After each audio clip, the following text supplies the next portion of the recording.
The very word secrecy is repugnant in a free and open society, and we are, as a people, inherently and historically opposed to secret societies, to secret oaths, and to secret proceedings.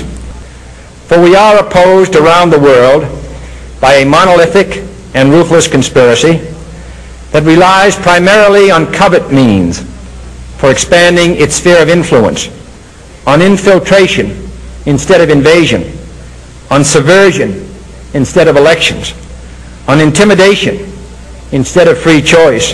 It is a system which has conscripted vast human and material resources into the building of a tightly knit, highly efficient machine that combines military, diplomatic, intelligence, economic, scientific, and political operations.